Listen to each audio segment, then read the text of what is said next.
इस बीच एक और बड़ी खबर आपको बता दें, आदित्य ठाकरे ने सीएम एकनाथ शिंदे को चुनौती दी है और कहा है कि मेरे खिलाफ चुनाव लड़कर दिखाएं एकनाथ शिंदे।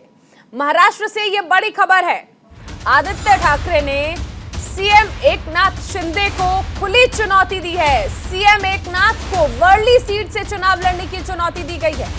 एकनाथ शिंदे को बताया है असंवैधानिक मुख्यमंत्री और कहा कि मैं अपनी सीट से इस्तीफा दूंगा, शिंदे भी इस्तीफा दे। महाराष्ट्र की सत्ता से उखड़ चुका शिवसेना उद्धव गुट फिर हुंकार भर रहा है।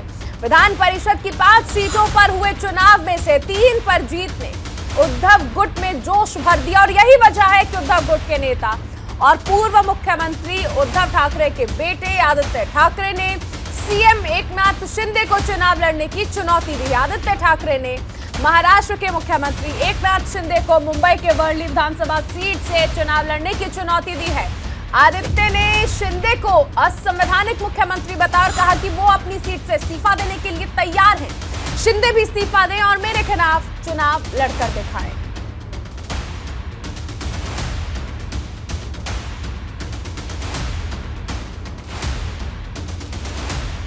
आदित्य ठाकरे ने मुख्यमंत्री एकनाथ शिंदे को चुनौती दी है और कहा है कि वर्ली सीट से चुनाव लड़कर दिखाएं मेरे खिलाफ, मैं इस्तीफा देने को तैयार हूं। मुख्यमंत्री भी इस्तीफा दें क्योंकि मुख्यमंत्री असंवैधानिक मुख्यमंत्री है।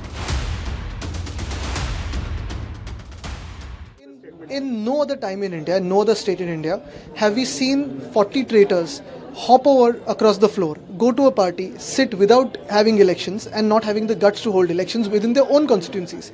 I have challenged this unconstitutional CM to resign from his seat. I will resign from my seat and let him contest from Worli against me. And that's a simple challenge, because if he believes he's extremely popular and very strong, and if he has the guts to face elections, he should. And ideally 13 MPs who have become traitors, 40 MLAs who have become traitors, they, all of them, all the traitors should resign, contest elections. If they win, stay happy wherever you are. And that is what is necessary in a democracy. What we are doing today is destroying the values of democracy, destroying the values of our constitution. हमारे साथ सहयोगी शुभम पांडे जुड़ रहे हैं मुंबई से। शुभम, खुली चुनौती दी गई है आदित्य ठाकरे की ओर से और ये कहा गया है कि मुख्यमंत्री मेरे खिलाफ चुनाव लड़कर दिखाए, मैं इस्तीफा देने को तैयार हूं क्योंकि मुख्यमंत्री असंवैधानिक मुख्यमंत्री हैं। लेकिन क्या लगता है कि एकनाथ शिंदे जो लगातार कहते रहे कि जनता दरअसल उनके ही साथ है, लेकिन अभी जब हमने चुनाव देखे तो उसमें जिस तरह से हमने देखा कि दूसरे गुट को विजय मिली, कहीं ना कहीं उद्धव ठाकरे के हौसले और ज्यादा बढ़ गए हैं। अब ऐसे में लगता है कि उसी हौसले से उत्साहित आदित्य ठाकरे की चुनौती को एकनाथ शिंदे स्वीकार करेंगे। बिल्कुल, देखिए चारों ओर जिस तरीके से महाविकास आघाड़ी जिसमें उद्धव गुट और कांग्रेस एनसीपी तीनों दल है, इसमें विधानसभा के चुनाव हुए जिसमें 3 सीट पर महाविकास आघाड़ी ने बाजी मार दी। उसके बाद कहीं न कहीं जब सीटें जीत कर आते हैं नेता तो उसके हौसले फिर से बुलंद हो जाते हैं।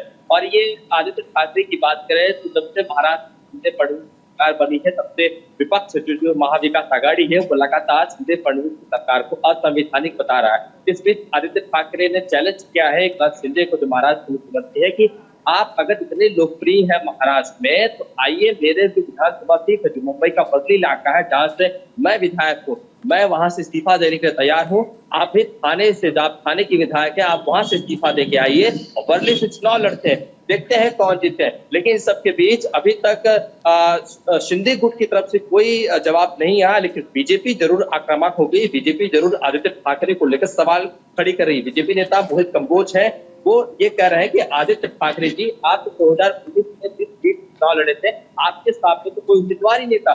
जो उम्मीदवार वहां पे स्ट्रॉन्ग था, कैंडिडेट था, उससे आप अपनी पार्टी में ले लिया क्योंकि एनसीपी उस वक्त कांग्रेस एनसीपी एक साथ चुनाव लड़ रही थी और कांग्रेस और माफ कीजिए शिवसेना और बीजेपी एक साथ चुनाव लड़ रही थी 2019 में। तो ऐसे में वहां पर आदित्य ठाकरे क्लीन स्वीप कर गए थे, वहां पर उनके सामने कोई उम्मीदवार नहीं था। यहाँ तक कि आदित्य ठाकरे को मोहित कंबोज ने ये भी चैलेंज किया है कि आप वर्ली की बात करते हैं, आप थाने आइए, थाने जो महाराष्ट्र के मुख्यमंत्री एकनाथ शिंदे का गढ़ है वहां से चुनाव लड़के दिखाइए, फिर देख कितना पानी में है, कौन कितना है। लेकिन इन सब के बीच ये तो जुबानी जंग है, यहाँ पर एक दूसरे के ऊपर आरोप लगाना, चैलेंज करना रहे कि अगले साल ही महाराष्ट्र विधानसभा चुनाव है, सामने अभी 10 महानगर पालिकाओं के चुनाव है, 2 और विधानसभा के चुनाव इस वक्त होने हैं पिंपरी चिंचवड़ में। तो यहाँ पर मुझे लगता है कि सिर्फ ये जो जुबानी जंग है, इसमें कोई लगता है रिस्क लेने के लिए कोई तैयार नहीं है, क्योंकि 10 महानगर पालिका चुनाव में सबसे बड़ी जीत अगर शुभम नेता है तो बयानबाजी तो करेंगे ही, नेताओं की राजनीति भी कही जाती है कि बयानबाजी से ही चलती है। आप बने रहिए, आगे आपसे जानकारी लेंगे।